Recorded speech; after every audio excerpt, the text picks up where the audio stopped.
ಮಿತ್ರರೇ ನಮಸ್ಕಾರ. ಮಿತ್ರರೇ, ವಕ್ಫ್ ಬಿಲ್ ಪಾಸಾಗಿದ್ದಾಯಿತು. ಲೋಕಸಭೆ ರಾಜ್ಯಸಭೆಯಲ್ಲಿದ್ದಂತಹ ಅಗ್ನಿ ಪರೀಕ್ಷೆಯನ್ನು ವಕ್ಫ್ ಬಿಲ್ ಗೆದ್ದು ಬಿಡ್ತು. ಅದಾಗ್ತಿದ್ದ ಹಾಗೆ ರಾಷ್ಟ್ರಪತಿಗಳ ಅಂಕಿತ ಕೂಡ ಆಯಿತು. ಇಡೀ ದೇಶದಲ್ಲಿ ವಕ್ಫ್ ಕಾನೂನು ಜಾರಿಯಾಗತ್ತೆ, ಹೊಸ ಕಾನೂನನ್ನು ಕೇಂದ್ರ ಸರ್ಕಾರ ಜಾರಿ ಮಾಡುತ್ತೆ ಎನ್ನುವಂಥ ಸನ್ನಿವೇಶದಲ್ಲಿ ಅದಕ್ಕೆ ಬ್ರೇಕ್ ಹಾಕೋದಕ್ಕೆ ನಾ ಮುಂದು ತಾ ಮುಂದು ಅಂತ ಹೋಗ್ತಾ ಇದ್ದಾರೆ.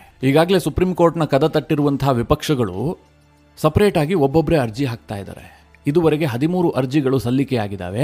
ಅದರಲ್ಲಿ ಕೆಲವರು ಹೇಳ್ತಾ ಇದ್ದಾರೆ, ಬಹಳ ತುರ್ತಾಗಿ ಈ ಅರ್ಜಿಯನ್ನು ವಿಚಾರಣೆಗೆ ಕೈಗೆತ್ತಿಕೊಳ್ಳಬೇಕು, ಬಹಳ ಅರ್ಜೆಂಟ್ ಇದೆ, ಈ ದೇಶದ ಸಂವಿಧಾನಕ್ಕೆ ಧಕ್ಕೆ ಬಂದುಬಿಟ್ಟಿದೆ, ಕೆಲವರ ಹಕ್ಕುಗಳನ್ನು ಕಿತ್ತುಕೊಳ್ಳಲಾಗಿದೆ, ಕೇಂದ್ರ ಸರ್ಕಾರ ಅಸಂವಿಧಾನಿಕವಾಗಿ ಈ ಕಾನೂನನ್ನು ಪಾಸ್ ಮಾಡಿದೆ, ಕೇಂದ್ರ ಸರ್ಕಾರಕ್ಕೆ ಈ ಕಾನೂನನ್ನು ಪಾಸ್ ಮಾಡುವಂತಹ ಅಧಿಕಾರವೇ ಇಲ್ಲ. ಹೀಗಾಗಿ ಸುಪ್ರೀಂ ಕೋರ್ಟ್ ಬಹಳ ಆದ್ಯತೆಯನ್ನು ವಹಿಸಿ ಈ ಕೇಸನ್ನು ಕೈಗೆತ್ತಿಕೊಳ್ಳಬೇಕು ಅಂತ ಸುಪ್ರೀಂ ಕೋರ್ಟ್ ಮುಂದೆ ಕ್ಯೂ ನಿಂತಿದ್ದಾರೆ. ಇದರ ನಡುವೆ ಕೆಲವರು ಪ್ರತಿಭಟಿಸೋದಕ್ಕೆ ಶುರು ಮಾಡಿದ್ದಾರೆ. ಜಮ್ಮು ಕಾಶ್ಮೀರದಲ್ಲಂತೂ ಹಂಗಾಮ ಆಗಿ ಹೋಗಿದೆ. ಜಮ್ಮು ಕಾಶ್ಮೀರದ ವಿಧಾನಸಭೆಯಲ್ಲಿ ಪರಸ್ಪರ ಏನು ಗುದ್ದಾಡಿಕೊಳ್ಳುವುದೊಂದೇ ಬಾಕಿ. ಆ ಹಂತಕ್ಕೆ ವಕ್ಫ್ ಬಿಲ್ ರಾದ್ಧಾಂತವನ್ನು ಎಬ್ಬಿಸಿದೆ. ಜಮ್ಮು ಕಾಶ್ಮೀರದ ಮುಖ್ಯಮಂತ್ರಿ ವಕ್ಫ್ ಬಿಲ್ಲನ್ನು ಪಾಸ್ ಮಾಡಿದಂತಹ ಮಂತ್ರಿಯ ಜೊತೆಗೆ ಫೋಟೋ ತೆಗೆಸಿಕೊಂಡು ಟುಲಿಪ್ ಗಾರ್ಡನ್ಗೆ ಭೇಟಿ ಕೊಟ್ಟು ಈಗ ಸಂಕಷ್ಟಕ್ಕೆ ಸಿಕ್ಕಾಕೊಂಡಿದ್ದಾರೆ. ಇನ್ನೊಂದು ಕಡೆಯಲ್ಲಿ ವಕ್ಫ್ ಬಿಲ್ಲನ್ನು ಬೆಂಬಲಿಸಿದಂತಹ ಮುಸ್ಲಿಂ ಮುಖಂಡನ ಮನೆಗೆ ಬೆಂಕಿ ಹಚ್ಚಲಾಗಿದೆ. ವಕ್ಫ್ ಬಿಲ್ ಪಾಸಾದ ಬಳಿಕ ಅನೇಕ ಬೆಳವಣಿಗೆಗಳು ನಡೆದಿದೆ. ಅದಕ್ಕೆ ಬ್ರೇಕ್ ಹಾಕೋದಕ್ಕೆ ಬಹಳಷ್ಟು ಸರ್ಕಸ್ ಕೂಡ ನಡೀತಾ ಇದೆ. ಹಾಗಾದರೆ ಮಿತ್ರರೇ, ಸುಪ್ರೀಂ ಕೋರ್ಟ್ನಲ್ಲಿ ಏನಾಗಬಹುದು? ಸುಪ್ರೀಂ ಕೋರ್ಟ್ ಯಾವ ಅಂಶವನ್ನು ಗಣನೆಗೆ ತೆಗೆದುಕೊಳ್ಳುತ್ತೆ? ಕೇಂದ್ರ ಸರ್ಕಾರ ತಂದಂತಹ ವಕ್ಫ್ ಕಾನೂನಿಗೆ ಬ್ರೇಕ್ ಬೀಳುವಂತಹ ಸಾಧ್ಯತೆಗಳೇನಾದರೂ ಇದೆಯಾ? ಮುಂದಿನ ಹರ್ಡಲ್ಸ್ಗಳೇನು? ಇದೆಲ್ಲವುದನ್ನು ಈ ವಿಡಿಯೋದಲ್ಲಿ ನಿಮಗೆ ಡೀಟೇಲ್ ಆಗಿ ತಿಳಿಸ್ಕೊಡುವಂತಹ ಪ್ರಯತ್ನ ಮಾಡ್ತೀನಿ. ನೀವು ಈ ವಿಡಿಯೋನ ಕೊನೆವರೆಗೂ ಮಿಸ್ ಮಾಡದೆ ನೋಡಿ. ಯಾವಾಗ ಕೇಂದ್ರ ಸರ್ಕಾರ ವಕ್ಫ್ ಬಿಲ್ ಅನ್ನು ಲೋಕಸಭೆಯಲ್ಲಿ ಮಂಡಿಸ್ತು, ಅನಂತರ ಅದನ್ನು ಪಾಸ್ ಮಾಡೋದಕ್ಕೆ ನಾನಾ ರೀತಿಯಲ್ಲಿ ಪ್ರಯತ್ನ ಪಡ್ತಲ್ಲ, ಆ ಸಂದರ್ಭದಲ್ಲಿ ಕೇಂದ್ರ ಸರ್ಕಾರಕ್ಕೆ ಒಂದು ವಿಚಾರ ಪಕ್ಕಾ ಇತ್ತು. ಅದೇನು ಕೇಳಿದ್ರೆ, ನಾವೇನೇ ಕಾನೂನನ್ನ ಈಗ ಪಾಸ್ ಮಾಡಬಹುದು, ಆದರೆ ಇದು ನಂತರ ಸುಪ್ರೀಂ ಕೋರ್ಟ್ನಿಂದ ಪರಾಮರ್ಶೆಗೊಳಪಡುತ್ತೆ. ಯಾಕೆಂದ್ರೆ ಅನೇಕರು ಇದರ ಬಗ್ಗೆ ಅರ್ಜಿ ಹಾಕ್ತಾರೆ, ಸುಪ್ರೀಂ ಕೋರ್ಟ್ನಲ್ಲಿ ಈ ಬಗ್ಗೆ ವಿಚಾರಣೆಗೆ ಬರುತ್ತೆ. ಹೀಗಾಗಿ ನಾಳೆ ಸುಪ್ರೀಂ ಕೋರ್ಟ್ನಲ್ಲಿ ಈ ವಿಚಾರ ಪ್ರಶ್ನೆಗೊಳಪಟ್ಟಂತಹ ಸಂದರ್ಭದಲ್ಲಿ ನಮ್ಮದೊಂದು ಸಣ್ಣ ತಪ್ಪು ಇರಬಾರ್ದು, ಕೇಂದ್ರ ಸರ್ಕಾರ ಇಲ್ಲಿ ಲೋಪ ಮಾಡಿದೆ, ಈ ವಿಚಾರದಲ್ಲಿ ಈ ಕಾನೂನು ಸರಿ ಇಲ್ಲ ಅಂತ ಯಾರು ಬೊಟ್ಟು ಮಾಡಿ ತೋರಿಸಬಾರದು ಅನ್ನುವ ರೀತಿಯಲ್ಲಿ ಕೇಂದ್ರ ಸರ್ಕಾರ ಈ ಕಾನೂನನ್ನು ಪಾಸ್ ಮಾಡಿದೆ. ಅದು ಹೇಗೆ ಅಂತ ಚಿಕ್ಕದಾಗಿ ನಿಮಗೆ ಹೇಳ್ಬಿಡ್ತೀನಿ. 2024ರಲ್ಲೇ ಈ ಬಿಲ್ಲನ್ನು ತರಲಾಗಿತ್ತು. ಆಗಲೇ ಕೇಂದ್ರ ಸರ್ಕಾರಕ್ಕೆ ಬಹುಮತ ಇತ್ತು, ಆದರೂ ಕೂಡ ಈ ಬಿಲ್ಲನ್ನು ಪಾಸ್ ಮಾಡಿಲ್ಲ. ವಿಪಕ್ಷಗಳು ಏನು ಡಿಮ್ಯಾಂಡ್ ಇಟ್ವು? JPC ರಚನೆ ಆಗಬೇಕು, ಜಾಯಿಂಟ್ ಪಾರ್ಲಿಮೆಂಟರಿ ಕಮಿಟಿಯಲ್ಲಿ ಈ ಬಿಲ್ನ ಪರಾಮರ್ಶೆ ಆಗಬೇಕು ಅಂತ. ಅದಕ್ಕನುಗುಣವಾಗಿ ಸ್ಪೀಕರ್ JPCಯನ್ನು ಕೂಡ ರಚನೆ ಮಾಡಿದ್ರು. JPCಯಲ್ಲಿ ಸುದೀರ್ಘವಾಗಿ ಈ ಬಿಲ್ನ ಬಗ್ಗೆ ಚರ್ಚೆ ನಡೀತು. JPC ಇಡೀ ದೇಶಾದ್ಯಂತ ಸುತ್ತಿ ಎಲ್ಲರ ಮಾಹಿತಿಯನ್ನು ಸಂಗ್ರಹಿಸಿತು. ಯಾರ್ಯಾರು ಏನೇನು ಅಹವಾಲನ್ನು ಸಲ್ಲಿಕೆ ಮಾಡ್ತಾರೋ ಅದನ್ನೆಲ್ಲ ಆಲಿಸುವಂತಹ ಕೆಲಸ ಮಾಡಿತು. ವಿಪಕ್ಷದವರು ಏನೇನು ಸೂಚನೆಯನ್ನು ಕೊಡ್ತಾರೋ ಅದನ್ನೆಲ್ಲ ಕೇಳುವಂತಹ ಪ್ರಯತ್ನವನ್ನು ಕೂಡ JPC ಮಾಡಿತು. ಅಂತಿಮವಾಗಿ JPC 14 ತಿದ್ದುಪಡಿಯನ್ನು ಮಾಡಿ ಪುನಃ ಕೇಂದ್ರ ಸರ್ಕಾರಕ್ಕೆ ಈ ಬಿಲ್ಲನ್ನು ಸಬ್ಮಿಟ್ ಮಾಡಿತು. ಆ ತಿದ್ದುಪಡಿಯನ್ನು ಕೇಂದ್ರ ಸರ್ಕಾರ ಒಪ್ಪಿಕೊಂಡು ಬಳಿಕ ಲೋಕಸಭೆಯಲ್ಲಿ ಈ ಬಿಲ್ಲನ್ನು ಪುನಃ ಮಂಡಿಸಲಾಯಿತು. ಲೋಕಸಭೆಯಲ್ಲಿ ಇದನ್ನು ಪಾಸ್ ಮಾಡಲಾಯಿತು. ರಾಜ್ಯಸಭೆಯಲ್ಲೂ ಕೂಡ ಸುದೀರ್ಘವಾಗಿ ಚರ್ಚಿಸಿ ಈ ಬಿಲ್ಲನ್ನು ಪಾಸ್ ಮಾಡಲಾಯಿತು. ಅದಾದ ಬಳಿಕ ರಾಷ್ಟ್ರಪತಿಗಳ ಅಂಕಿತ ಆಗಿದ್ದು. ಕೇಂದ್ರ ಸರ್ಕಾರ ಯಾಕೆ ಇಷ್ಟೆಲ್ಲ ರಿಸ್ಕ್ ಅನ್ನು ತೆಗೆದುಕೊಳ್ತು, ಇಷ್ಟು ಸುದೀರ್ಘವಾಗಿ ಟೈಮನ್ನು ಯಾಕೆ ತೆಗೆದುಕೊಳ್ತು ಅಂತಂದ್ರೆ, ನಾಳೆ ಇದು ಸುಪ್ರೀಂ ಕೋರ್ಟ್ನಲ್ಲಿ ಪ್ರಶ್ನೆಗೊಳಪಡುತ್ತೆ. ಸುಪ್ರೀಂ ಕೋರ್ಟ್ನಲ್ಲಿ ಇದನ್ನ ಅರ್ಜಿ ಹಾಕಿ ವಿಚಾರಣೆಗೆ ಒಳಪಡಿಸ್ತಾರೆ. ಅಂತಹ ಸಂದರ್ಭದಲ್ಲಿ ಕೇಂದ್ರ ಸರ್ಕಾರದ ಈ ಲೋಪದ ಕಾರಣದಿಂದಾಗಿ ಈ ಬಿಲ್ಲನ್ನು ನಾವು ಒಪ್ಕೊಳ್ತಾ ಇಲ್ಲ, ಈ ಬಿಲ್ಲನ್ನು ರಿಜೆಕ್ಟ್ ಮಾಡಬೇಕು ಅಂತ ಸುಪ್ರೀಂ ಕೋರ್ಟ್ ಹೇಳಬಾರದು, ಅದಕ್ಕೆ ಆಸ್ಪದವೇ ಇರಬಾರದು ಅನ್ನುವ ರೀತಿಯಲ್ಲಿ ಕೇಂದ್ರ ಸರ್ಕಾರ ನಡೆದುಕೊಂಡಿದೆ. ಇಷ್ಟೆಲ್ಲ ಕಾನೂನಾತ್ಮಕವಾಗಿ ಈ ಒಂದು ಬಿಲ್ಲನ್ನು ಪಾಸ್ ಮಾಡಿದ್ರೂ ಕೂಡ ವಿಪಕ್ಷಗಳಿಗೆ ಈಗ ಉಳಿದಿರುವಂತಹ ಮಾರ್ಗ ಏನು? ಸುಪ್ರೀಂ ಕೋರ್ಟ್ ದಾರಿ ಮಾತ್ರ. ಹೀಗಾಗಿ ವಿಪಕ್ಷಗಳು ತಾಮುಂದು ನಾಮುಂದು ಅಂತ ಹೇಳಿ ಸುಪ್ರೀಂ ಕೋರ್ಟ್ನಲ್ಲಿ ಅರ್ಜಿ ಹಾಕೋದಕ್ಕೆ ಮುಂದಾಗ್ತಾ ಇದ್ದಾವೆ. ಅದು DMK ಇರಬಹುದು, AAP ಇರಬಹುದು, RJD ಇರಬಹುದು, ಸಮಾಜವಾದಿ ಪಕ್ಷ ಇರಬಹುದು ಅಥವಾ ಕಾಂಗ್ರೆಸ್ ಇರಬಹುದು, ಎಲ್ಲರೂ ಕೂಡ ಸುಪ್ರೀಂ ಕೋರ್ಟ್ನಲ್ಲಿ ಅರ್ಜಿ ಹಾಕ್ತಾ ಇದ್ದಾರೆ.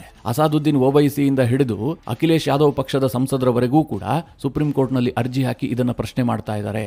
ಈವರೆಗೆ ಒಟ್ಟು 13 ಅರ್ಜಿಗಳು ಸುಪ್ರೀಂ ಕೋರ್ಟ್ನಲ್ಲಿ ಸಲ್ಲಿಕೆಯಾಗಿದ್ದಾವೆ. ಅದರಲ್ಲಿ ಕಪಿಲ್ ಸಿಬಲ್ ಇದಾರಲ್ಲ, ಈ ಕಪಿಲ್ ಸಿಬಲ್ ಪರಿಚಯವನ್ನು ನಿಮಗೆ ಮಾಡಿಕೊಡ್ಬೇಕು ಅಂತ ನನಗೆ ಅನಿಸ್ತಾ ಇಲ್ಲ. ಈ ದೇಶದಲ್ಲಿ ಎಡಪಂಥೀಯರ ಯಾವುದೇ ವಿಚಾರಗಳಿದ್ರೂ ಕೂಡ ಸುಪ್ರೀಂ ಕೋರ್ಟ್ನಲ್ಲಿ ಪ್ರಶ್ನೆ ಮಾಡುವಂತಹದ್ದು, ಅವರ ಪರವಾಗಿ ವಾದ ಮಾಡುವಂತಹದ್ದು ಇದೇ ಕಪಿಲ್ ಸಿಬಲ್. ಈ ಹಿಂದೆ ರಾಮ ಜನ್ಮಭೂಮಿ ವಿವಾದದಲ್ಲಿ ರಾಮ ಜನ್ಮಭೂಮಿಯ ವಿರುದ್ಧವಾಗಿ ವಾದ ಮಾಡದಂತವರು ಇದೇ ಕಪಿಲ್ ಸಿಬಲ್. ಆರ್ಟಿಕಲ್ 370 ರದ್ದು ಮಾಡಿದ್ದು ಸರಿ ಇಲ್ಲ, ಆರ್ಟಿಕಲ್ 370ಯನ್ನು ಪುನಃ ಸ್ಥಾಪನೆ ಮಾಡಬೇಕು ಅಂತ ವಾದ ಮಾಡಿದ್ದು ಕೂಡ ಇದೇ ಕಪಿಲ್ ಸಿಬಲ್. ಅಷ್ಟೇ ಏಕೆ, ಅಸ್ಸಾಂ ಭಾರತದ ಭೂಭಾಗವೇ ಆಗಿರಲಿಲ್ಲ, ಅಸ್ಸಾಂ ಮಯನ್ಮಾರ್ನ ಭಾಗವಾಗಿತ್ತು ಅಂತ ವಾದ ಮಾಡಿದ್ದು ಕೂಡ ಇದೇ ಕಪಿಲ್ ಸಿಬಲ್. ಅಂದ್ರೆ ಭಾರತದ ವಿರುದ್ಧ, ಭಾರತೀಯರ ವಿರುದ್ಧ, ಹಿಂದುತ್ವದ ವಿರುದ್ಧ ಏನೇ ವಿಚಾರಗಳು ಬಂದರೂ ಕೂಡ ಅದರಲ್ಲಿ ಚಾಂಪಿಯನ್ ರೀತಿಯಲ್ಲಿ ವಾದ ಮಾಡ್ತಾರೆ ಈ ಕಪಿಲ್ ಸಿಬಲ್. ಈಗಲೂ ಮಿತ್ರರೇ, ಸುಪ್ರೀಂ ಕೋರ್ಟ್ ಕೋರ್ಟ್ನ ಕದ ತಟ್ಟಿದ್ದಾರೆ. ವಕ್ಫ್ ಬಿಲ್ ಕುರಿತಾಗಿ ಮೌಲಾನಾ ಅರ್ಷದ್ ಮದನಿಯ ಪರವಾಗಿ ವಾದ ಮಂಡಿಸ್ತಾ ಇರುವಂತಹ ಕಪಿಲ್ ಸಿಬಲ್ ಈ ತಕ್ಷಣವೇ ವಕ್ಫ್ ಬಿಲ್ ನ ಕುರಿತಾಗಿ ವಿಚಾರಣೆಯನ್ನ ಕೈಗೆತ್ತಿಕೊಳ್ಳಬೇಕು, ಬಹಳ ಅರ್ಜೆಂಟ್ ಇದೆ, ಇಲ್ಲಿ ಕಾನೂನುಗಳನ್ನ ಗಾಳಿಗೆ ತೂರಲಾಗಿದೆ, ಕೇಂದ್ರ ಸರ್ಕಾರ ಅಲ್ಪಸಂಖ್ಯಾತರ ದಮನವನ್ನ ಮಾಡ್ತಾ ಇದೆ, ನಾನಾ ರೀತಿಯಲ್ಲಿ ವಾದ ಮುಂದಿಟ್ಟಿದ್ದಾರೆ. ಆದ್ರೆ ಸುಪ್ರೀಂ ಕೋರ್ಟ್ಗೆ ಅಷ್ಟೆಲ್ಲ ಧಾವಂತ ಇಲ್ಲ. ಅವರೇನೇ ಇದ್ರೂ ಕೂಡ ಕಾನೂನು ಏನ್ ಹೇಳುತ್ತೆ, ಕಾನೂನು ಪ್ರಕಾರವಾಗಿ ಕ್ರಮವನ್ನ ಕೈಗೊಳ್ಳೋದಕ್ಕೆ ಮುಂದಾಗ್ತಾರೆ. ಅಂದ್ರೆ ಸುಪ್ರೀಂ ಕೋರ್ಟ್ನ ಪ್ರೊಸೀಜರ್ಗಳಿರ್ತಾವಲ್ಲ, ಅದರ ಪ್ರಕಾರವೇ ವಿಚಾರಣೆಯನ್ನ ಕೈಗೆತ್ತಿಕೊಳ್ಳೋದಕ್ಕೆ ಸುಪ್ರೀಂ ಕೋರ್ಟ್ ನಿರ್ಧಾರ ಮಾಡಿದೆ. ಆದ್ರೆ ಇವರಿಗೆ ಆತುರ ಇದೆಯಲ್ಲ, ಯಾಕೆಂದ್ರೆ ವೋಟ್ ಬ್ಯಾಂಕ್ ರಾಜಕಾರಣ. ಈಗ ಕಪಿಲ್ ಸಿಬಲ್ ಇರಬಹುದು, ಅಭಿಷೇಕ್ ಮನು ಸಿಂಘ್ವಿ ಇರಬಹುದು, ಇನ್ನೊಂದ್ ಕಡೆ ಅಸಾದುದ್ದೀನ್ ಓವೈಸಿ ಇರಬಹುದು, ಅಥವಾ ಜೆಡಿಯು ಕಾಂಗ್ರೆಸ್ನ ಬೇರೆ ಬೇರೆ ಪಕ್ಷದ ಸಂಸದರಿರಬಹುದು. ಇವರೆಲ್ಲರೂ ಕೂಡ ಸಪರೇಟ್ ಆಗಿ ಅರ್ಜಿಯನ್ನ ಸಲ್ಲಿಸ್ತಾ ಇದ್ದಾರೆ, ಒಟ್ಟಾಗಿ ಅರ್ಜಿಯನ್ನ ಸಲ್ಲಿಸ್ತಾ ಇಲ್ಲ. ಹಾಗೆ ನೋಡಕ್ ಹೋದ್ರೆ ಇವರೆಲ್ಲರೂ ಕೂಡ INDIA ಕೂಟದ ಭಾಗವೇ. ಆದ್ರೂ ವಕ್ಫ್ ವಿಚಾರದಲ್ಲಿ ನನಗೆ ಜಯ ಸಿಕ್ತು, ನಾನು ಮುಸ್ಲಿಂ ವೋಟ್ಗಳ ಹಕ್ಕುದಾರರು ಅಂತ ಬಿಂಬಿಸಿಕೊಳ್ಳೋದಕ್ಕೆ ಈ ರೀತಿಯ ಪ್ರಯತ್ನವನ್ನ ಮಾಡ್ತಾ ಇದ್ದಾರೆ. ಮಿತ್ರರೇ, ಅದೇನೇ ಆಗಲಿ, ಸುಪ್ರೀಂ ಕೋರ್ಟ್ನಲ್ಲಿ ಇದು ವಿಚಾರಣೆಗೆ ಬರುತ್ತಲ್ಲ, ಆ ಸಂದರ್ಭದಲ್ಲಿ ಸುಪ್ರೀಂ ಕೋರ್ಟ್ ಯಾವ ಅಂಶಗಳನ್ನು ಪರಿಗಣಿಸುತ್ತೆ, ನಿಜವಾಗ್ಲೂ ವಕ್ಫ್ ಬಿಲ್ಗೆ ಬ್ರೇಕ್ ಹಾಕೋದಕ್ಕೆ ಸಾಧ್ಯ ಇದೆಯಾ, ಸುಪ್ರೀಂ ಕೋರ್ಟ್ ಅಂತಹ ನಿರ್ಧಾರವನ್ನು ಕೈಗೊಳ್ಳುತ್ತಾ ನೋಡಿದ್ರೆ ಅದ್ರ ಬಗ್ಗೆ ನಾವು ಏನು ಹೇಳೋದಕ್ಕೆ ಸಾಧ್ಯ ಇಲ್ಲ. ಯಾಕೆಂದ್ರೆ ಸುಪ್ರೀಂ ಕೋರ್ಟ್ನಲ್ಲಿ ಅಂತಿಮವಾದ ತೀರ್ಪು ಹೊರಬರುವವರೆಗೂ ಕೂಡ ಅದರ ಬಗ್ಗೆ ಯಾವುದೇ ರೀತಿಯ ವಿಶ್ಲೇಷಣೆಯನ್ನಾಗಲಿ ಟಿಪ್ಪಣಿಯನ್ನಾಗಲಿ ಮಾಡಬಾರದು. ಆದರೆ ಸುಪ್ರೀಂ ಕೋರ್ಟ್ ಯಾವ ಅಂಶಗಳನ್ನು ಪರಿಗಣಿಸುತ್ತೆ, ಯಾವ ಆಧಾರದಲ್ಲಿ ಅರ್ಜಿಯನ್ನ ವಿಚಾರಣೆ ಕೈಗೆತ್ತಿಕೊಳ್ಳುತ್ತೆ ಅಂತ ಮಾತ್ರ ನಾವು ಹೇಳಬಹುದು. ಮುಖ್ಯವಾಗಿ 3 ಅಂಶಗಳನ್ನು ಸುಪ್ರೀಂ ಕೋರ್ಟ್ ಗಮನಿಸುತ್ತೆ. ಮೊದಲನೇ ಅಂಶ ಏನು ಕೇಳಿದ್ರೆ, ಈ ಬಿಲ್ ಅನ್ನ ಪಾಸ್ ಮಾಡುವಂತಹ ಸಂದರ್ಭದಲ್ಲಿ ಸಾಂವಿಧಾನಿಕ ಅಧಿಕಾರ ಇತ್ತಾ ಇಲ್ವಾ, ಅಂದ್ರೆ ಕೇಂದ್ರ ಸರ್ಕಾರಕ್ಕೆ ಆ ಅಧಿಕಾರ ಇತ್ತಾ ಇಲ್ವಾ ಅನ್ನೋದ್ರ ಬಗ್ಗೆ ಪರಿಶೀಲನೆಯನ್ನ ನಡೆಸುತ್ತೆ. ಈ ಬಿಲ್ನ ವಿಚಾರವಾಗಿ ಕೇಂದ್ರ ಸರ್ಕಾರಕ್ಕೆ ಸಂಪೂರ್ಣ ಅಧಿಕಾರ ಇತ್ತು, ಹೀಗಾಗಿ ಈ ವಿಚಾರವಾಗಿ ಯಾವುದೇ ವಿವಾದವನ್ನು ತೆಗೆಯೋದಕ್ಕೆ ಸಾಧ್ಯ ಇಲ್ಲ. ಎರಡನೇದಾಗಿ, ಈ ಬಿಲ್ ಅನ್ನ ಪಾಸ್ ಮಾಡುವ ಸಂದರ್ಭದಲ್ಲಿ ಕೇಂದ್ರ ಸರ್ಕಾರ ಯಾವ ರೀತಿಯಾದಂತಹ ನಿಯಮವನ್ನ ಪಾಲಿಸಿದೆ, ಅವರಿಗೆ ಅಗತ್ಯ ಸಂಖ್ಯಾಬಲ ಇತ್ತಾ ಇಲ್ವಾ, ಅಥವಾ ಆ ಕಡೆ ಈ ಕಡೆ ಮಾಡಿಬಿಟ್ಟು ಸಂಖ್ಯಾಬಲವನ್ನು ತೋರಿಸಿ ಅಕ್ರಮವಾಗಿ ಏನಾದರೂ ಬಿಲ್ ಅನ್ನ ಪಾಸ್ ಮಾಡಲಾಗಿದೆಯಾ, ಈ ಅಂಶವನ್ನ ಕೂಡ ಸುಪ್ರೀಂ ಕೋರ್ಟ್ ಗಮನ ಹರಿಸುತ್ತೆ. ಆದರೆ ಕೇಂದ್ರ ಸರ್ಕಾರ ಸಂವಿಧಾನಬದ್ಧವಾಗಿ ಈ ಕಾನೂನನ್ನ ಪಾಸ್ ಮಾಡಿದೆ, ಅಗತ್ಯ ಸಂಖ್ಯಾಬಲ ಕೂಡ ಇತ್ತು, ವೋಟಿಂಗ್ ಕೂಡ ನಡೆದಿದೆ, ಬಹಳ ಸುದೀರ್ಘವಾದ ಚರ್ಚೆ ಕೂಡ ನಡೆದಿದೆ, ಒಮ್ಮೆಯೂ ಕೂಡ ನಿಯಮವನ್ನ ಗಾಳಿಗೆ ತೂರಿಲ್ಲ. ಹೀಗಾಗಿ ಈ ಅಂಶದ ಮೇಲೂ ಕೂಡ ಈಗ ಅರ್ಜಿ ಹಾಕದವರು ವಾದ ಮಂಡಿಸೋದಕ್ಕೆ ಸಾಧ್ಯ ಇಲ್ಲ. ಮೂರನೆಯದಾಗಿ ಏನು ಕೇಳಿದ್ರೆ, ಕಾನೂನು ಸಂವಿಧಾನದ ಮೂಲ ಭಾವನೆಗೆ ಏನಾದರೂ ಧಕ್ಕೆ ತಂದಿದೆಯಾ, ಈ ವಿಚಾರವನ್ನ ಕೂಡ ಸುಪ್ರೀಂ ಕೋರ್ಟ್ ಗಮನ ಹರಿಸುತ್ತೆ. ಈಗ ಅರ್ಜಿ ಹಾಕ್ತಿರುವಂತವರು ಇದೇ ವಿಚಾರವಾಗಿ ಪ್ರಶ್ನೆ ಮಾಡ್ತಾ ಇದ್ದಾರೆ.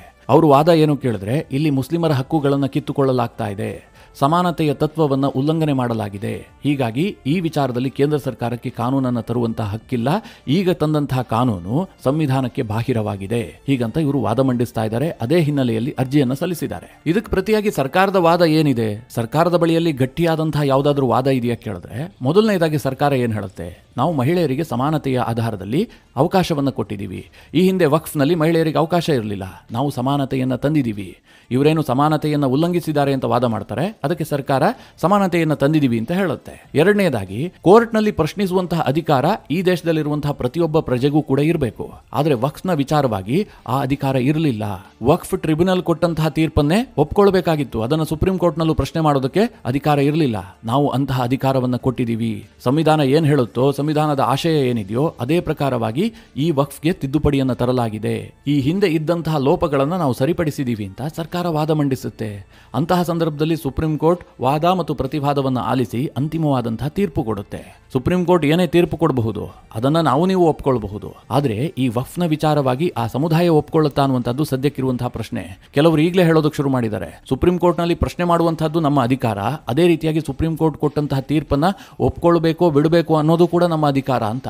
ಈ ರೀತಿಯಾಗಿ ಹೇಳಿರುವಂತಹದ್ದು ಜಮಿಯತ್ ಇಸ್ಲಾಮಿ ಹಿಂದ್ನ ಅಧ್ಯಕ್ಷ ಸೈಯದ್ ಸದಾತುಲ್ಲಾ ಹುಸೈನಿ. ಇದರ ಅರ್ಥ ಏನು, ಸುಪ್ರೀಂ ಕೋರ್ಟ್ ವಕ್ಫ್ ಬಿಲ್ ಸರಿ ಇಲ್ಲ, ಕೇಂದ್ರ ಸರ್ಕಾರ ತಂದಂತಹ ಕಾನೂನು ಸರಿ ಇಲ್ಲ ಅಂತ ತೀರ್ಪು ಕೊಟ್ಟರೆ ಇವರು ಒಪ್ಕೊಳ್ತಾರೆ. ಅದೇ ವಕ್ಫ್ ಬಿಲ್ ಸರಿಯಾಗಿದೆ, ಕೇಂದ್ರ ಸರ್ಕಾರ ಮಾಡಿದಂತಹ ಅಮೆಂಡ್ಮೆಂಟ್ ಏನಿದೆ ಇದು ಕಾನೂನುಬದ್ಧವಾಗಿದೆ ಅಂತ ಏನಾದರೂ ತೀರ್ಪು ಕೊಟ್ಟಿದ್ದೆ ಆದ್ರೆ ಅದನ್ನ ಇವರು ಒಪ್ಕೊಳ್ಳೋದಿಲ್ಲ.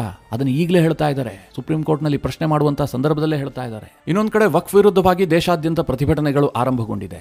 ಈಗಾಗಲೇ ಜಮ್ಮು ಕಾಶ್ಮೀರದ ವಿಧಾನಸಭೆಯಲ್ಲೂ ಕೂಡ ಪ್ರತಿಭಟನೆ ಆಗಿದೆ. ಜಮ್ಮು ಕಾಶ್ಮೀರದ ವಿಧಾನಸಭೆಯಲ್ಲಿ ಸೋಮವಾರ ದೊಡ್ಡ ಹಂಗಾಮ ಆಗೋಯಿತು. PDP ಮತ್ತು NCಯ ಸದಸ್ಯರು ವಿಧಾನಸಭೆಯಲ್ಲಿ ಈ ಬಗ್ಗೆ ಚರ್ಚೆ ಆಗಬೇಕು, ಈ ವಕ್ಫ್ನ ವಿರುದ್ಧವಾಗಿ ನಿರ್ಣಯವನ್ನು ಪಾಸ್ ಮಾಡಬೇಕು ಅಂತ ಡಿಮ್ಯಾಂಡ್ ಮಾಡಿದ್ರು. ಆದರೆ ಸ್ಪೀಕರ್ ಇದಕ್ಕೆ ಒಪ್ಕೊಂಡಿಲ್ಲ. ಯಾಕೆ ಅಂತಂದ್ರೆ ಈ ವಿಚಾರ ಈಗಾಗಲೇ ಸುಪ್ರೀಂ ಕೋರ್ಟ್ನ ಮೆಟ್ಟಿಲೇರಿದೆ. ಸುಪ್ರೀಂ ಕೋರ್ಟ್ನಲ್ಲಿ ವಿಚಾರಣೆಯಲ್ಲಿರುವಂತಹ ಸಂದರ್ಭದಲ್ಲಿ ವಿಧಾನಸಭೆಯಲ್ಲಿ ಈ ವಿಚಾರವನ್ನು ಚರ್ಚೆ ಮಾಡೋದಕ್ಕೆ ಸಾಧ್ಯ ಇಲ್ಲ, ಅದಕ್ಕೆ ಕಾನೂನಿನಲ್ಲಿ ಅವಕಾಶ ಇಲ್ಲ, ಹೀಗಂತ ಅವರು ಅದನ್ನು ತಿರಸ್ಕಾರ ಮಾಡ್ತಾರೆ. ಇದರ ವಿರುದ್ಧವಾಗಿ ಸಿಡಿದದ್ದಂತಹ ಆಡಳಿತ ಪಕ್ಷದ ಸದಸ್ಯರು ಮತ್ತು PDPಯ ಸದಸ್ಯರು ದೊಡ್ಡ ಮಟ್ಟದಲ್ಲಿ ಹಂಗಾಮ ಸೃಷ್ಟಿ ಮಾಡ್ತಾರೆ. ಅದಕ್ಕೆ ಕಾಂಗ್ರೆಸ್ನ MLAಗಳು ಕೂಡ ಕೈ ಜೋಡಿಸ್ತಾರೆ. ಪರಿಸ್ಥಿತಿ ಕೈ ಮೀರುವ ಹಂತಕ್ಕೆ ಮಟ್ಟಕ್ಕೆ ಹೋಗ್ಬಿಡುತ್ತೆ. ಇತ್ತ ಕಡೆಯಲ್ಲಿ ಬಿಜೆಪಿಯ ಎಂಎಲ್ಎಗಳು ಜೈ ಶ್ರೀರಾಮ್ ಘೋಷಣೆಯನ್ನ ಕೂಗಿದ್ರು. ಅತ್ತ ಕಡೆಯಲ್ಲಿ ಕಾಂಗ್ರೆಸ್, ಪಿಡಿಪಿ ಮತ್ತು ಎನ್ಸಿಯ ಎಂಎಲ್ಎಗಳು ಅಲ್ಲಾಹು ಅಕ್ಬರ್ ಘೋಷಣೆಯನ್ನ ಕೂಗಿದ್ರು. ಇದರ ನಡುವೆ ಕೇಂದ್ರದ ಅಲ್ಪಸಂಖ್ಯಾತ ಕಲ್ಯಾಣ ಸಚಿವರಾದಂತಹ ಕಿರಣ್ ರಿಜಿಜು ಜಮ್ಮು ಕಾಶ್ಮೀರಕ್ಕೆ ಭೇಟಿ ಕೊಟ್ಟಿದ್ರು. ಮಿತ್ರರೇ, ಈ ಸಂದರ್ಭದಲ್ಲಿ ನಡೆದಂತಹ ಒಂದು ಘಟನೆ ಜಮ್ಮು ಕಾಶ್ಮೀರದ ಮುಖ್ಯಮಂತ್ರಿಯನ್ನ ಪೇಚಿಗೆ ಸಿಲುಕುವಂತೆ ಮಾಡಿದೆ. ಅದೇನು ಕೇಳಿದ್ರೆ, ಜಮ್ಮು ಕಾಶ್ಮೀರಕ್ಕೆ ಬಂದಂತಹ ಕಿರಣ್ ರಿಜಿಜು ಅವರನ್ನ ಟುಲಿಪ್ ಗಾರ್ಡನ್ಗೆ ಮುಖ್ಯಮಂತ್ರಿ ಓಮರ್ ಅಬ್ದುಲ್ಲಾ ಕರೆದೊಯ್ತಾರೆ. ಅಲ್ಲೊಂದೆರಡು ಫೋಟೋವನ್ನ ತೆಗೆದುಕೊಂಡು ಸಾಮಾಜಿಕ ಜಾಲತಾಣಕ್ಕೆ ಅಪ್ಲೋಡ್ ಮಾಡ್ತಾರೆ. ಈ ಸಂದರ್ಭದಲ್ಲಿ ಓಮರ್ ಅಬ್ದುಲ್ಲಾ ಜೊತೆಗೆ ಫಾರೂಕ್ ಅಬ್ದುಲ್ಲಾ ಕೂಡ ಹಾಜರಿದ್ರು. ಇದನ್ನ ಈಗ ಕೆಲವರು ವಿರೋಧಿಸಿದ್ದಾರೆ. ಮುಖ್ಯವಾಗಿ ಪಿಡಿಪಿ ಇದನ್ನ ವಿರೋಧಿಸಿದೆ. ಯಾಕೆ ಅಂತಂದ್ರೆ, ಇವತ್ತು ವಕ್ಫ್ ಬಿಲ್ ಅನ್ನ ತಂದಿದ್ದೆ ಕಿರಣ್ ರಿಜಿಜು. ಅಂತಹ ವಕ್ಫ್ ಬಿಲ್ ನ ಹರಿಕಾರನನ್ನ ಜಮ್ಮು ಕಾಶ್ಮೀರದ ಟುಲಿಪ್ ಗಾರ್ಡನ್ಗೆ ಕರೆದೊಯ್ಯುವಂತಹ ಅವಶ್ಯಕತೆ ಏನಿತ್ತು? ಆತನಿಗೆ ಅಷ್ಟೆಲ್ಲ ಮರ್ಯಾದೆ ಕೊಟ್ಟಿದ್ಯಾಕೆ? ಹೀಗಂತ ಪಿಡಿಪಿ ಅವರು ಪ್ರಶ್ನೆ ಕೇಳ್ತಾ ಇದ್ದಾರೆ. ಮಿತ್ರರೇ, ಕಿರಣ್ ರಿಜಿಜು ಒಬ್ಬ ವ್ಯಕ್ತಿ ಮಾತ್ರ ಅಲ್ಲ, ಅವರು ಕೇಂದ್ರದ ಅಲ್ಪಸಂಖ್ಯಾತ ಖಾತೆಯ ಸಚಿವ. ಈ ಸಂದರ್ಭದಲ್ಲಿ ಮುಖ್ಯಮಂತ್ರಿ ಆದಂತಹ ಓಮರ್ ಅಬ್ದುಲ್ಲಾ ಅವರನ್ನ ಯಾವ ರೀತಿಯಾಗಿ ವೆಲ್ಕಮ್ ಮಾಡ್ಕೊಳ್ಬೇಕು, ಅವರಿಗೆ ಯಾವ ರೀತಿಯಾದಂತಹ ಸತ್ಕಾರವನ್ನ ಕೊಡಬೇಕು ಅಂತ ಹೇಳಿ ಅವರು ಡಿಸೈಡ್ ಮಾಡ್ತಾರೆ. ಅದರಲ್ಲಿ ತಪ್ಪು ಹುಡುಕುವಂತದ್ದೇನು? ಆದ್ರೆ ಈ ವಿಚಾರದಲ್ಲೂ ಕೂಡ ರಾಜಕೀಯ ಮಾಡಲಾಗ್ತಾ ಇದೆ. ಇನ್ನೊಂದು ಕಡೆಯಲ್ಲಿ ಈ ವಕ್ಫ್ ಅನ್ನ ಬೆಂಬಲಿಸಿದಂತಹ ಮುಸ್ಲಿಂ ಮುಖಂಡರಿಗೂ ಕೂಡ ಈಗ ಆತಂಕ ಎದುರಾಗಿದೆ. ಯಾಕೆ ಅಂತಂದ್ರೆ, ಮಣಿಪುರದ ಬಿಜೆಪಿ ನಾಯಕ ಅಸ್ಕರ್ ಅಲಿ ಅನ್ನುವಂತವರು ವಕ್ಫ್ ಅನ್ನ ಬೆಂಬಲಿಸಿ ಸೋಷಿಯಲ್ ಮೀಡಿಯಾದಲ್ಲಿ ಒಂದು ಪೋಸ್ಟ್ ಅನ್ನು ಹಾಕಿದ್ರು. ಅದನ್ನು ವಿರೋಧಿಸಿರುವಂತಹ ಕೆಲ ಸಂಘಟನೆಗಳು ಅಸ್ಕರ್ ಅಲಿ ಅವರ ಮನೆಗೆ ಬೆಂಕಿ ಹಚ್ಚುವಂತಹ ಕೆಲಸ ಮಾಡಿದೆ. ಒಂದು ಕಡೆ all India Muslim personal law board ಈ ವಕ್ಫ್ ಅನ್ನ ವಿರೋಧಿಸ್ತಾ ಇದ್ರೆ, ಇನ್ನೊಂದು ಕಡೆಯಲ್ಲಿ ಆಲ್ ಇಂಡಿಯಾ ಮುಸ್ಲಿಂ ಮಹಿಳಾ ಪರ್ಸನಲ್ ಲಾ ಬೋರ್ಡ್ ಏನಿದೆ, ಅವರು ಇದನ್ನು ಸ್ವಾಗತಿಸಿದ್ದಾರೆ. ಈ ಕಾನೂನಿನಲ್ಲಿ ಮಹಿಳಾ ಸಮಾನತೆಯನ್ನು ತರಲಾಗಿದೆ, ಮಹಿಳೆಯರ ಹಕ್ಕುಗಳನ್ನು ರಕ್ಷಣೆ ಮಾಡುವಂತಹ ಕೆಲಸವನ್ನ ಕೇಂದ್ರ ಸರ್ಕಾರ ಮಾಡಿದೆ. ಈ ಹಿನ್ನೆಲೆಯಲ್ಲಿ ನಾವು ಇದನ್ನ ಸ್ವಾಗತ ಮಾಡ್ತಾ ಇದ್ದೀವಿ ಅಂತ ಹೇಳಿ ಆಲ್ ಇಂಡಿಯಾ ಮಹಿಳಾ ಮುಸ್ಲಿಂ ಪರ್ಸನಲ್ ಲಾ ಬೋರ್ಡ್ ಹೇಳಿದೆ. ಇನ್ನೊಂದು ಕಡೆಯಲ್ಲಿ ಈ ವಕ್ಫ್ ಬೋರ್ಡ್ನ ಕಾನೂನನ್ನು ವಿರೋಧಿಸಿ ದೇಶಾದ್ಯಂತ ಪ್ರತಿಭಟನೆಗಳಾಗ್ತಾ ಇದೆಯಲ್ಲ, ಕೆಲವರಂತೂ ಇಡೀ ದೇಶವನ್ನೇ ಶಾಹೀನ್ ಬಾಗ್ ಮಾಡ್ತೀವಿ ಅಂತೆಲ್ಲ ಹೇಳಿಕೆ ಕೊಡ್ತಾ ಇದ್ದಾರೆ.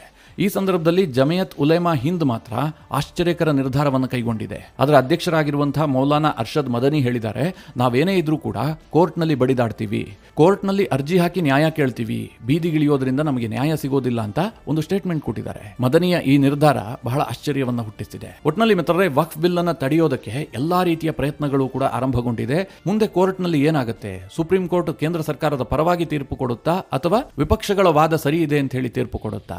ಇದು ಸದ್ಯ ಈ ದೇಶದ $1 ಮಿಲಿಯನ್ ಪ್ರಶ್ನೆಯಾಗಿದೆ. ಮಿತ್ರರೇ, ಈ ಬಗ್ಗೆ ನೀವೇನು ಹೇಳ್ತೀರಿ? ನಿಮ್ಮ ಅನಿಸಿಕೆ ಅಭಿಪ್ರಾಯವನ್ನ ಕಮೆಂಟ್ ಮಾಡುವ ಮೂಲಕ ನಮಗೆ ತಿಳಿಸಿ. ಹಾಗೆ ನಿಮಗೆ ಈ ವಿಡಿಯೋ ಇಷ್ಟವಾದರೆ ಲೈಕ್ ಮಾಡಿ. ಜೊತೆಗೆ ನೀವಿನ್ನೂ ನಿಮ್ಮ ನೆಚ್ಚಿನ ಸಂಸ್ಕಾರ ಸೌರಭ ಯೂಟ್ಯೂಬ್ ಚಾನಲ್ನ ಸಬ್ಸ್ಕ್ರೈಬ್ ಮಾಡಿಲ್ಲ ಅಂತಾದರೆ ಈ ಕೂಡಲೇ ಸಬ್ಸ್ಕ್ರೈಬ್ ಮಾಡಿ. ಮುಂದಿನ ಎಲ್ಲ ಅಪ್ಡೇಟ್ಗಳ ನೋಟಿಫಿಕೇಷನ್ಗಾಗಿ